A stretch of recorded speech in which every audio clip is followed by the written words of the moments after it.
हम middle class लोगों का एक ही सपना होता है कि कैसे भी करके हम लोग करोड़पति बन जाए। उसके लिए हम लोग क्या क्या नहीं करते, 16-16 घंटे ऑफिस जाके काम करते रहते हैं, म्यूचुअल फंड में SIP करते रहते हैं। दिन का हम लोगों का जो खर्चा है उसको हम घटा के कम करते रहते हैं और जो म्यूचुअल फंड का SIP है उसको हम बढ़ाते ही रहते हैं। ऐसे बहुत से लोग हैं जो अपना मेहनत के पैसे से लॉटरी भी खरीदते रहते हैं कि ये सोच के एक दिन हम लोगों का किस्मत चमकेगा और 1 करोड़ रुपया हम लोगों को मिल जाएगा। लेकिन क्या आपने कभी सोचा है, अगर 1 करोड़ रुपया आपको मिल जाएगा तो क्या करोगे उस पैसे से? उसको कहाँ पे इन्वेस्ट करोगे, कैसे ग्रो करोगे, कैसे उस पैसे से आप पूरा लाइफ कटा सकते हो? चलिए ये वीडियो में हम लोग वही डिस्कस करने वाले हैं कि अगर अचानक से आपके पास बड़ा कैपिटल आ गया तो आप क्या करोगे उस पैसे से, कहाँ पर इन्वेस्ट करोगे, कहाँ पर ग्रो करोगे।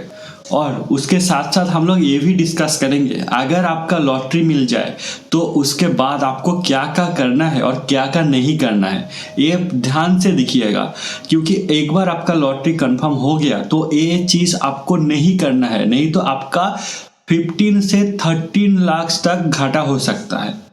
चलिए तो फिर वीडियो को अंत तक देखते रहिए। चलिए वीडियो को स्टार्ट करते हैं। पहले तो हम लोग ये डिस्कस कर लेते हैं कि अगर आपका लॉटरी का नंबर फर्स्ट प्राइज से मैच हो गया तो आपको क्या क्या करना है और क्या क्या नहीं करना है। अगर आप लॉटरी जीत जाओ तो ये चीज़ आपको नहीं करना है, क्योंकि अगर ये सब चीज़ आप करोगे ना तो आपका जो लॉटरी का अमाउंट है उससे आपको 13 से 20 लाख तक नुकसान हो सकता है। मतलब 1 करोड़ के जगह आपको ओनली 57 लाख तक ही मिल पाएगा अगर ये चीज़ आप एक्सेप्ट कर लिए।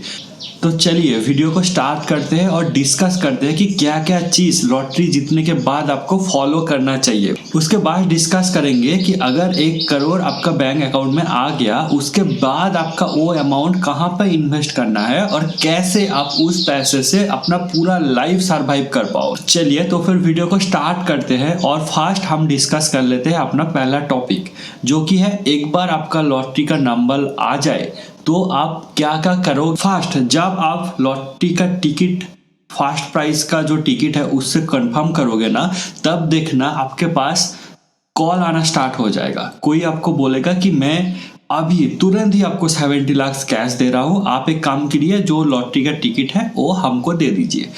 और उसके बाद अगर आप उसको ना कर दिए तो तुरंत बाद फिर से कॉल आएगा कि हम आपको 80 लाख दे रहे हैं, आप लॉटरी का टिकट हमको दे दीजिए। जो ये 70 लाख 75 लाख 85 लाख है ना, ये पूरा आपको कैश के लिए पूछेंगे वो लोग। इस तरह का कोई भी ऑफर आपको एक्सेप्ट नहीं करना है, क्योंकि जो आपका लॉटरी का अमाउंट है वो 1 करोड़ है और जो ये लोग आपको ऑफर कर रहे हैं वो लेट्स से आप 80 लाख में एक्सेप्ट कर लिए, 80 लाख का जो ऑफर है उसको एक्सेप्ट कर लिए। लेकिन ये जो 80 लाख है ये आपको पूरा कैश मिलेगा और जो कि ब्लैक मनी है। मतलब अगर आप 80 लाख कैश लेते हो जो कि आपका अभी भी, मतलब आप कैश लिए तो वो ब्लैक हो गया, जब उसको आप बैंक अकाउंट में डालोगे तब वो 80 लाख के ऊपर भी आपको 30% टैक्स देना पड़ेगा ईयर एंडिंग में। तो आपका कितना प्रॉफिट और कितना घाटा हो गया, चलिए कैलकुलेट कर लेते हैं। आपका लॉटरी का विनिंग अमाउंट है 1 करोड़, आप 80 लाख कैश ले लिए, मतलब इनिशियली आप 20 लाख अपना डिस्काउंट करके आप कैश लिए 80 लाख, मतलब 20 लाख आप छोड़ के 80 लाख लिए। और वही 80 लाख को आप अगर बैंक में डालोगे ना, उसके बाद जाके आप बैंक में ही डालोगे, क्योंकि आपको तो बैंक में ही रखना है। आप तो उतना पैसा आप मतलब बैग में रख के नहीं घूम सकते हो, है ना, आपको तो बैंक में ही डालना है। जब आप बैंक में डालोगे तब जाके वो 80 लाख होगा व्हाइट, और उसके लिए आपका ईयर एंडिंग में, मतलब at the end of the year, उसके लिए आपको 30% टैक्स देना है वही 80 लाख के ऊपर। मतलब 80 लाख के से अगर हम 30% माइनस करते हैं तो आके अमाउंट अराउंड 57 लाख होता है। तो यही हम वीडियो स्टार्टिंग में बोल रहे थे कि अगर ये चीज़ आप करें ना तो 1 करोड़ के जगह आपको मिलता है 57 लाख, जो कि आपको मिलना चाहिए था 70 लाख आफ्टर टैक्सेस। बट यहाँ पे आफ्टर टैक्सेस आपको मिल रहा है ओनली 57 लाख। समझ गया ना ये वाला लॉजिक? चलिए हम आपको एक्सप्लेन कर देते हैं। क्या है, अगर आप उनको बोलते कि हम कैश नहीं लेंगे, आप एक काम करना कि आप जो 1 करोड़ का अमाउंट है वो मेरा बैंक अकाउंट में ट्रांसफ़र कर देना। तो फिर वो लोग क्या करता, आपसे टिकट ले लेते और पूरा 1 करोड़ ही आपका बैंक अकाउंट में ट्रांसफ़र हो जाता डायरेक्ट। तो आपको बैंक अकाउंट में अभी 1 करोड़ आ गया, उसको आपको टैक्स देना है गवर्नमेंट को 30%, जो कि ईयर एंडिंग में देना है। ईयर एंडिंग में अगर आप 30% 1 करोड़ के ऊपर टैक्स दोगे ना, तो टैक्स के बाद आपके बैंक अकाउंट में बचेगा 70 लाख, जो कि बिल्कुल वाइट है और नो फर्दर टैक्स नीडेड। आप उस पैसे से कुछ भी कर सकते हो, ठीक है ना, वो आपका ही पैसा हो गया 70 लाख, जो आप यूज कर पाओगे पूरा। लेकिन जब आप कैश के लिए हाँ कर दिए ना, तब जाके वो 70 लाख घट के आ गया 57 लाख। तो आपका मतलब सीधा 13 से 14 लाख का घाटा हो रहा है यहाँ पर। समझ गया ये वाला लॉजिक? तो एक बार आपका लॉटरी कंफर्म हो गया और कोई आपको कैश के लिए पूछा, तो आप उसको नो मतलब माना ही कर देना। उसको बोलना नहीं भैया, हमको कैश नहीं चाहिए, जो भी मेरा विनिंग अमाउंट है वो आप एक काम करिए मेरा बैंक अकाउंट में डाल दीजिए, उसके बाद हम लोग देख लेंगे कि उसको क्या करना है क्या नहीं करना है। सही समझ गया ये वाला? पहला वाला जो हम लोगों का टॉपिक था कि एक बार लॉटरी लग गए तो आप लोग क्या करोगे, वो हम लोग अभी डिस्कस कर लिए। चलिए अभी क्या देखते हैं, अभी देखते हैं कि आपका 1 करोड़ बैंक अकाउंट में आ गए। टैक्स वैक्स देने के बाद मतलब 1 करोड़ आ गए। अब 1 करोड़ तो इन्वेस्ट नहीं कर पाओगे, आपको आप मतलब 30 लाख आपको रख ही देना है वहाँ पे कि आपको ईयर एंडिंग में टैक्स देना है। तो आपका यूजेबल अमाउंट हो गया 70 लाख। इस 70 लाख को आप क्या करोगे, मतलब कहाँ पे इन्वेस्ट करोगे? अगर आप ऐसे ही बैंक अकाउंट में छोड़ दिए और ऐसे तैसे करके यहाँ वहाँ पे खर्च करते रहे, तो ये 5 या 6 साल में फिर से जीरो हो जाएगा और आप फिर से करोड़पति से मिडिल क्लास में आ जाओगे। तो ये तो नहीं करना है ना, ये तो नहीं करना है। हम लोगों को जो 70 लाख मिला है उससे हम लोगों का मतलब ऐसे इन्वेस्ट करना है जिससे हम लोगों का पूरा जो लाइफ है, रेस्ट ऑफ द लाइफ है, वो सर्वाइव हो जाए। तो उसके लिए हम इसको कहाँ पे इन्वेस्ट करें, ये था हम लोगों का सेकंड टॉपिक। तो चलिए अभी सेकंड टॉपिक में आते हैं। कोई भी अगर अचानक से कोई बड़ा कैपिटल उसको मिल जाए, तो उस कैपिटल्स को आंख बंद करके स्टॉक मार्केट में नहीं डालना है। स्टॉक मार्केट या फिर फ्यूचर एंड ऑप्शन में नहीं डालना है, क्योंकि वहां पे अगर बिना नॉलेज के आप डालोगे तो वो जीरो हो जाएगा। अगर आपके पास नॉलेज है देन ठीक है, फिर भी वो रिस्की है, बहुत ही रिस्की है। तो direct stock, future and option, इसको आप अवॉइड करिए। इसमें नहीं डालना है, कभी भी नहीं डालना है इतना बड़ा अमाउंट। तो इतना बड़ा अमाउंट कहाँ डालोगे आप? इतना बड़ा अमाउंट डालने के लिए एक बहुत ही अच्छा तरीका है, जो है SWP, सिस्टमैटिक विथड्रॉ प्लान,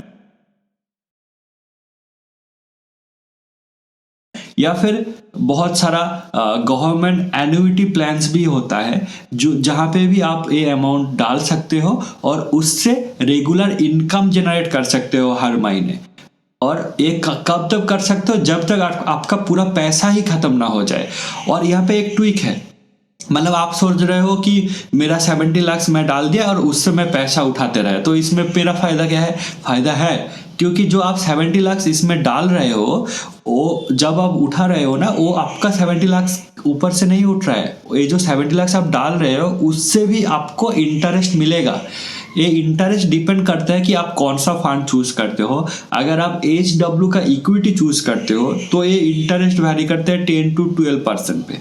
अगर आप SWP का कोई लिक्विड फंड में डाल दिए या फिर डेट फंड में डाल दिए, तो ये इंटरेस्ट अमाउंट वैरी करता है 7 to 8% में। या फिर अगर आप कोई गवर्नमेंट का एन्युइटी प्लान ले लिए तो ये वैरी करते हैं 6 to 8% में। चलिए फिर आप समझ गए कि इंटरेस्ट रेट कैसे वैरी करते हैं। अब आपको SWP का पूरा लॉजिक समझा देते हैं कि SWP होता क्या है। आप सबने म्यूचुअल फंड में तो SIP करा ही होगा। SIP में क्या होता है कि हर महीने आपका बैंक अकाउंट से एक अमाउंट उस फंड हाउस में ट्रांसफर हो जाता है और उसके बदले में आपको एक यूनिट मिल जाता है।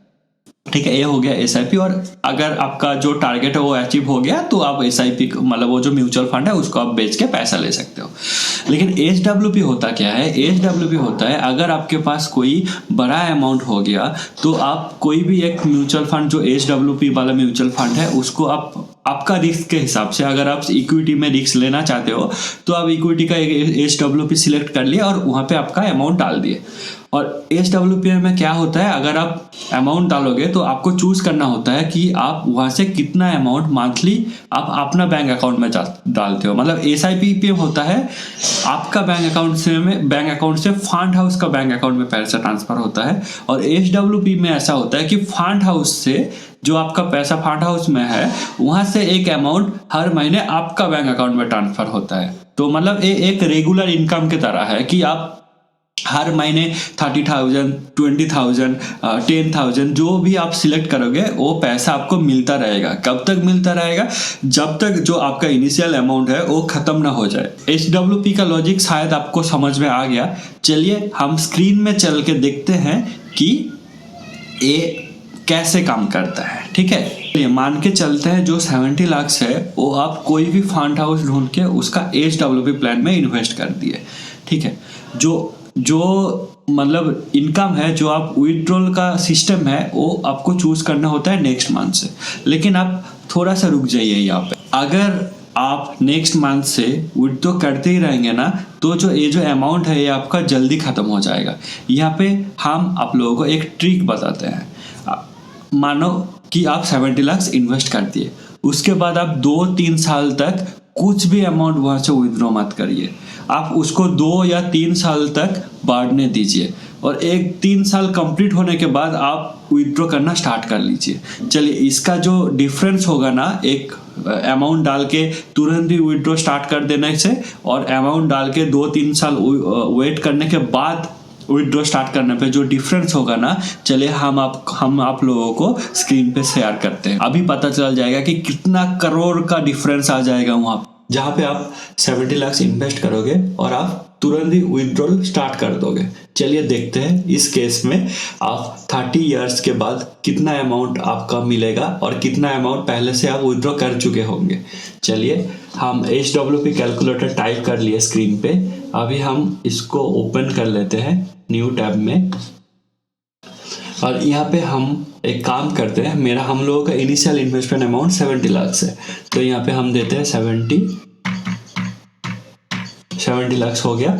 और यहाँ पे हम लोग 10 ईयर देते हैं। लेट्स से अभी आपका एज 30 या फिर 40 है तो आप 30 ईयर्स तक ही विड्रॉ करेंगे, ठीक है ना। तो मतलब आपका तब एज जाके 70-75 हो जाएगा। तो ठीक है, 30 दिया हम और एक्सपेक्टेड जो रिटर्न है, मतलब जो हम लोगों का इन्वेस्टमेंट है उससे जो रिटर्न हम लोग को मतलब वो जो फंड हाउस देगा वो हम अभी 10% पकड़ के चलते हैं कि हम लोग मान के चलते हैं कि आप इक्विटी का कोई एचडब्ल्यूपी में उसको इन्वेस्ट करोगे। 10% मान के चले। और यहाँ पे जो विड्रॉ अमाउंट आपको सेट करना है वो थोड़ा सा ध्यान से करिएगा, क्योंकि जो हम लोग मतलब इन्वेस्टमेंट का जो रिटर्न है उसको हम लिए 10%। अगर आप मतलब एक ईयर में मेरा जो इन्वेस्टमेंट है वो 10% करके ग्रो करते रहेगा और जो विड्रॉ अमाउंट है उसको हमेशा आपको इस 10% से नीचे रखना है। अगर आप 10% आपको इंटरेस्ट मिलता है और आप 15% विड्रॉ कर लिए एक साल में तो पैसा आपका जल्दी खत्म हो जाएगा। तो एक काम करिए, जब भी आप विड्रॉल अमाउंट सेट करेंगे ना, ये चीज जरूर याद रखिएगा, जो विड्रॉल अमाउंट होगा वो आपका जो एनुअल रिटर्न है उससे कम होना चाहिए। मतलब 70 लाख यहाँ पे हम लोगों का अमाउंट है और हम लोगों का एक्सपेक्टेड रिटर्न 10% है, तो एनुअली हम लोगों को कितना मिल रहा है? 7 लाख। जो आपका विड्रॉ अमाउंट है वो ईयरली 7 लाख से कम होना चाहिए। अगर मेरा 7 लाख रिटर्न मिल रहा है तो उस हिसाब से मेरा विड्रॉ अमाउंट अराउंड 50,000-55,000 होना चाहिए था। लेकिन हम लोग यहाँ पे विड्रॉ अमाउंट 35,000 करते हैं, जो कि हमारा 10% है, बहुत ही नीचे है, ठीक है ना। 35,000 कर लिया हम, 35,000 कर ले। आप देखिए ये यहाँ पे मैजिक देखिए, 70 लाख आप इन्वेस्ट करें, हर महीना नेक्स्ट मंथ से हर महीना आप 35,000 विड्रॉ करते गए 30 इयर्स तक। मतलब अगर आपका एज अभी 40 है तो 70 इयर्स तक आप हर महीना 35,000 करके विड्रॉ करते रहे उस फंड से। तो आप टोटल जो विड्रॉ करें, मतलब 70 लाख से टोटल जो आपका विड्रॉल अमाउंट है वो 1.26 करोड़ है। आप कितना जमा किए थे? 70 लाख, और आप कितना विड्रॉ करें? 1.26 करोड़, 1.26 करोड़, ठीक है ना। फिर भी आपका अमाउंट खत्म नहीं हुआ। आप 70 लाख से डाले थे, ठीक है, फिर भी आपका अमाउंट खत्म नहीं हुआ। फिर भी आप जब 70 इयर्स के हो जाओगे, या फिर जब 30 इयर्स कंप्लीट हो जाएगा आपका, तब जाके जो आपका फंड हाउस पे बैलेंस बचा हुआ रहेगा वो है अराउंड 5 करोड़। मतलब आप 70 लाख इन्वेस्ट करके पहले ही 1.26 विड्रॉ कर लिए, उसके बाद 5 CR अपना फंड हाउस में बचा हुआ है। ये है HWP का मैजिक। तो अगर आपके पास कोई भी बड़ा अमाउंट आ जाता है ना, तब आप उसको इधर इधर खर्च मत करके एक अच्छा सा फंड हाउस चूज करके उसमें HWP कर दीजिए, जहां से आपका पूरा जो लाइफ है वो ब्यूटीफुली खत्म हो जाएगा। मतलब उसका जो खर्चा है वो ब्यूटीफुली वहां से मैनेज हो जाएगा। फिर भी at the end of your life you have some amount to give your child या फिर someone। आप मतलब ये अमाउंट आप किसी को भी दे सकते हो, किसी को भी, जो 5 करोड़ है उसको आप किसी को भी दे सकते हो, ठीक है। चलिए, ये वाला आपका हमारा पहला सिनेरियो हो गया। चलिए अब नेक्स्ट सिनेरियो देखते हैं, ठीक है ना।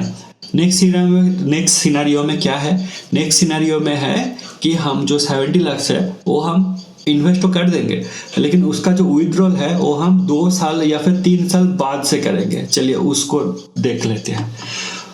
उसको कैलकुलेट करने के लिए पहले हमको SIP कैलकुलेटर ओपन करना पड़ेगा। पहले हमको SIP कैलकुलेटर ओपन करना पड़ेगा।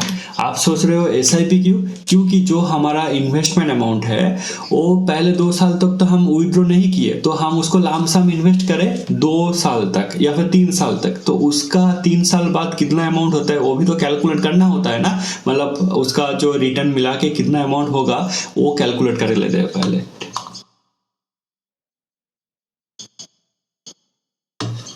यहाँ पे लामसम सिलेक्ट कर लेते हैं और 70 लाख सिलेक्ट कर लेते हैं, ठीक है। जो हमारा एक्सपेक्टेड रिटर्न हम सेम ही रखते हैं 10%, और हम कितने साल तक दिए? 3 साल तक।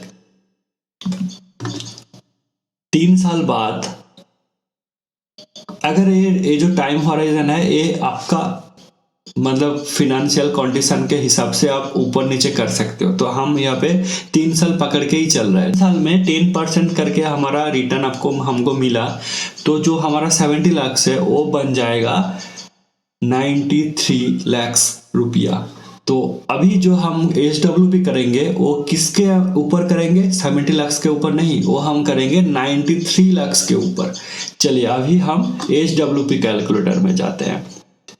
मेरा जब हम HWP स्टार्ट करेंगे तब मेरा अमाउंट कितना हो गया? 93 लाख हो गया। चलिए 93 लाख हम टाइप कर दिए, ठीक है। 93 लाख का 10% कितना होता है? 93 लाख का 10% होता है 9,30,000, जो कि मेरा हर महीना कितना करके आता है? हर महीना अराउंड मेरा आएगा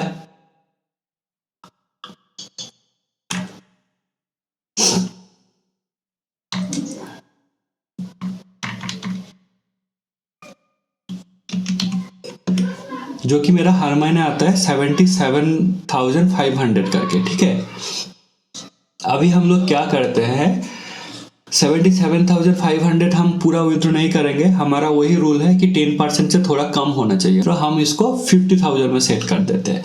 क्योंकि पहला केस में आप सिर्फ 35,000 विड्रॉ कर पा रहे थे, यहाँ पे हम उससे 15,000 ज्यादा विड्रॉ कर पा रहे हैं, वो भी सोचना आप।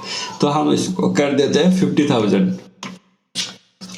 देखिए हम 50,000 कर दिए, और उसके बाद हम 30 इयर्स तक उसको विड्रॉ करेंगे 50,000, और हमारा एक्सपेक्टेड रिटर्न वही 10% हो गया। तो आप फाइनल अमाउंट देखिए, हमारा इन्वेस्टेड अमाउंट है 93 लाख, हम टोटल विड्रॉ कर चुके हैं 1.8 CR, मतलब 1.8 करोड़ रुपया हम ऑलरेडी उस फंड से विड्रॉ कर चुके हैं। फिर भी उस फंड पे हमारा जो बचा हुआ अमाउंट रहेगा आफ्टर 30 इयर्स वो है 5.9 करोड़, अराउंड 6 करोड़ रुपया।